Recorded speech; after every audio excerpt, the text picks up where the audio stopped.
Speaker, my question is for the Minister of Health and Wellness. Mi'kmaq mother of two, Sarah Rose Denny, recently died of pneumonia after becoming sick while in custody at Burnside Jail. Family and friends say Sarah Rose Denny was full of life. Quote, not only was she charismatic, she was naturally beautiful and so strong. She overcame so many obstacles. This should not have been her end. The Elizabeth Fry Society has explained again and again that it is difficult to access proper health care inside correctional facilities where inmates are the responsibility of the government. Mr. Speaker, these are ongoing issues. Why has the government tabled a budget with no new funding for health care in prisons? The Honourable Minister of Justice.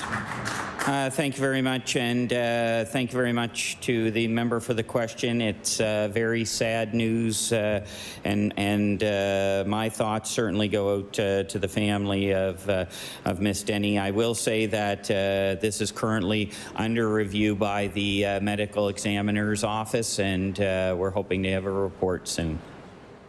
The Honourable Member for Dartmouth North. Mr. Speaker, Indigenous people are overrepresented in Nova Scotia's justice system.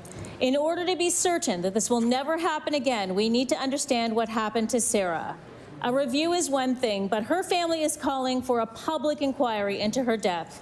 Emma Halpern, Executive Director of Elizabeth Fry, explains, many other provinces do have mandatory reviews. We do not, and as a result, we don't know exactly what happened. The family doesn't know exactly what happened, and if we don't know what happened, how can we learn from it? And I will table those comments.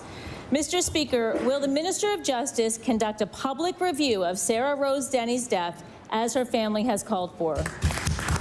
The Honourable Minister of Justice.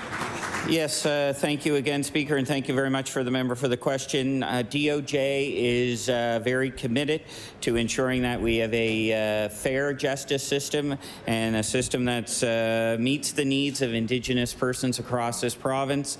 We know that Indigenous and African Nova Scotian are overly represented in the system, and we are reviewing that. I will not commit at this time, but I'm waiting to see what comes back from the review of the medical examiner's initial review, and then we'll see from there. Thank you, Mr. Speaker.